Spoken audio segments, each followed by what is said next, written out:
Dwi ar Gwyliwch 3,000 kilometr o Gymru. 77 gradd i'r gogledd, yn yr Arctig. Wow.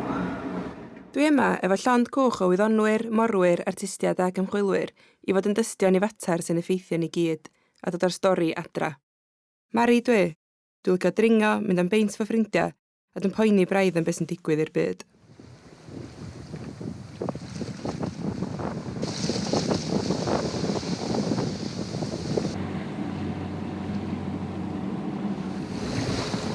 Da ni gyd ar y gwch am 10 diwrnod i wneud gwaith ymchwil ar lefelau'r plastig yn y môr ag ar y tir. Dwi'n y lle fwyaf gwyllt dwi rioed wedi bod yn ar y blaned.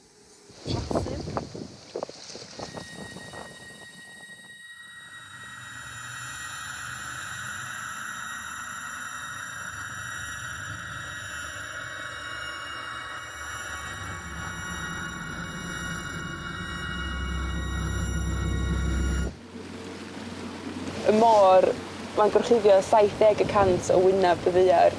Da ni yn gwybod mwy am y gofod na da ni'n gwybod am y dŵr yma, ond eto da ni llwyddo i lygru fo. Why is plastic a problem? Well, because it doesn't decompose, right? It's harmful for the environment. Basically, it kills things and it doesn't go away. We can't hide it. And we don't know the full extent of it. I think that's a huge problem. Is that we haven't had time to figure out its full impact. So.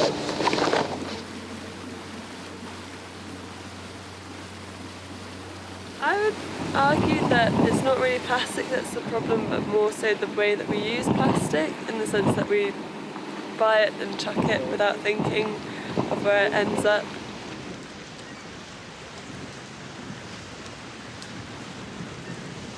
Plastic is a problem because things are eating them that shouldn't be eating them. And then eventually humans will eat them. Unless you're a vegan. So go vegan, sir.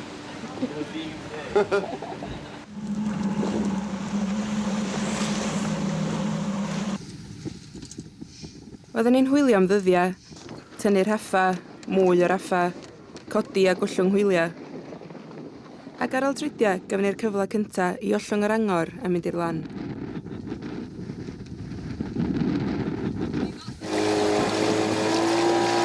Da ni newydd ddod oddi ar y gwch ar dir am y tro cyntaf ers cwpl o ddyddiau.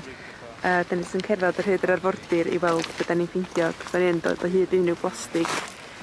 Da ni mewn darn o'r wlad sy'n mon newydd doddi, rili. So, os ydyn ni yn ffeindio rhywbeth fydd hynna'n hynod o ddiddorol ag annisgwyl. Felly, pawb efo un llygad ar yr arfordir a'r llygad arall am polar bear. Mae ymchwil gwyddonol diweddar yn nodi bod yna fwy a fwy o blastig yn golchi fyny yma yn yr Arctig. A mewn lle mor ddychlon â hyn, mae'n rili anodd derbyn y ffaith yna.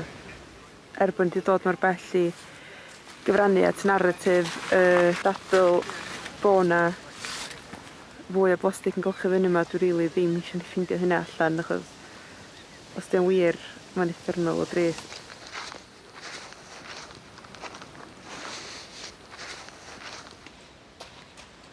So Claire, what have you found?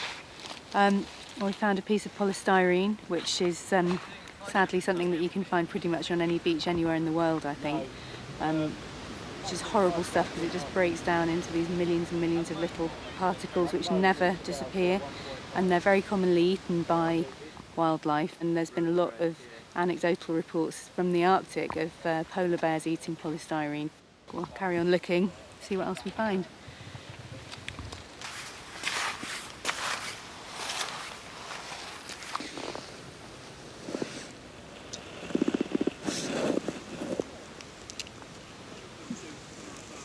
We're just finding lots of fragments of plastics, particularly hard plastics. Polystyrene here, there's a bit of straw. Pretty hard hitting, really.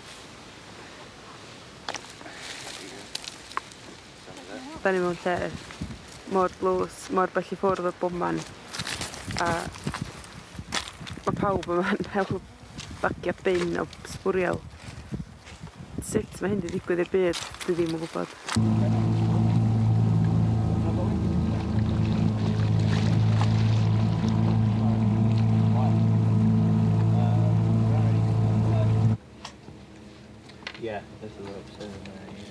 So, da chi'n gallu gweld chydig o beth da ni newydd gasglu ar y traeth, a mae o wir yn dod colonus. Dwi rili methu credu, o'n i'n meddwl bod ni'n mynd i ffeindio'n byd fod yn onast, a mae'n neu fi rili golli gobaith os da ni'n ffeindio gymaint o hyn o blastig mewn cyn lleiad amser ar draeth mor remote. Da ni ar gwch yn ganol nunlla. Dwi'n sbio allan ar glacier a da ni'n ffeindio gymaint o hynna o blastig. Alli di ddarllen amdano fo, alli di sbio ar ffilm ohono fo, ond sa'n byd cweit yn neud sens ohono fo tan ti ar y traeth na a ti'n pigo fyny shit. Da ni'n defnyddio bob dydd fama yn yr Arctig. Just shocking.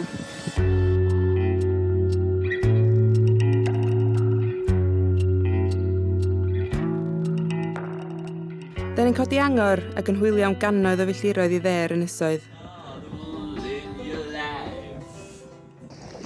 Dydd a nos. A mae'r gwaith yn cario ymlaen. What time is it? I don't know, actually. Coffee time. What time? 12:51. 00:51. Fantastic. Early. 1 in the morning. 1 in the morning. We're doing science at 1 in the morning. And it's still so light. We're so committed. Hardcore science!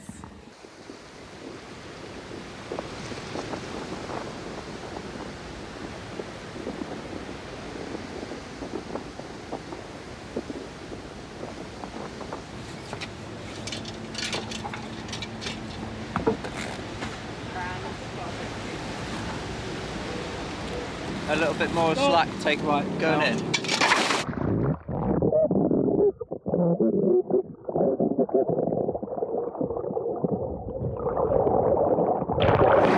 So dyma y trol.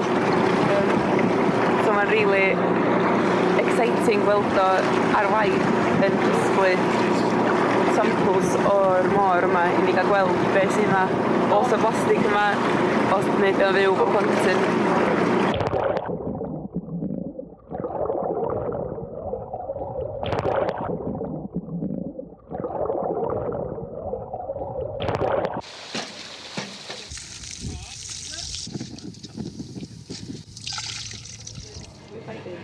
Yeah, so we're finding small pieces of fibre and microplastic, so we need to take them back to the labs and analyse them, but the colours and the texture of them would indicate that they potentially are plastic.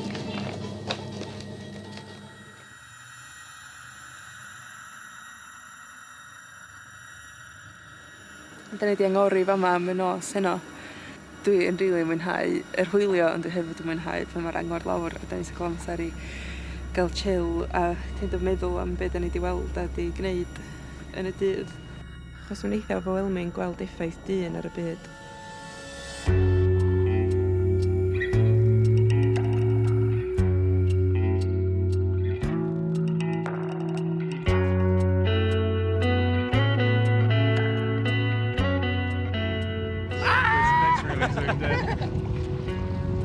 Polar bear!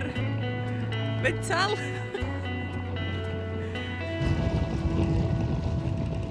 It's amazing. That's so cool. So cuddly!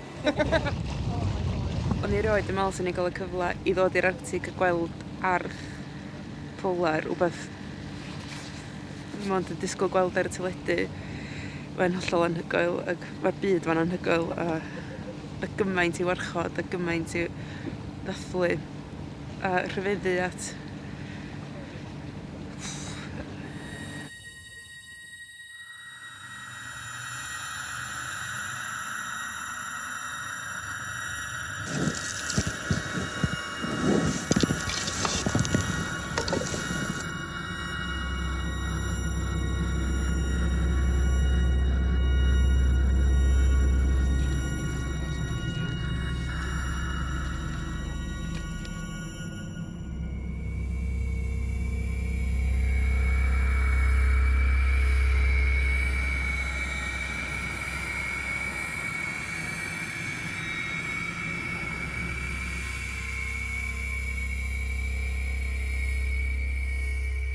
dyna di reality y broblem plastig yn y byd ydy bod pethau sydd yn hollol yn perthyn i fyd hollol gwahanol i fama yn gorffen i bywydau fama ac yn llygru fama ac yn effeithio anifeiliaid a bywyd gwyllt a ecosystem mor bell o lle mae'r craidd y broblem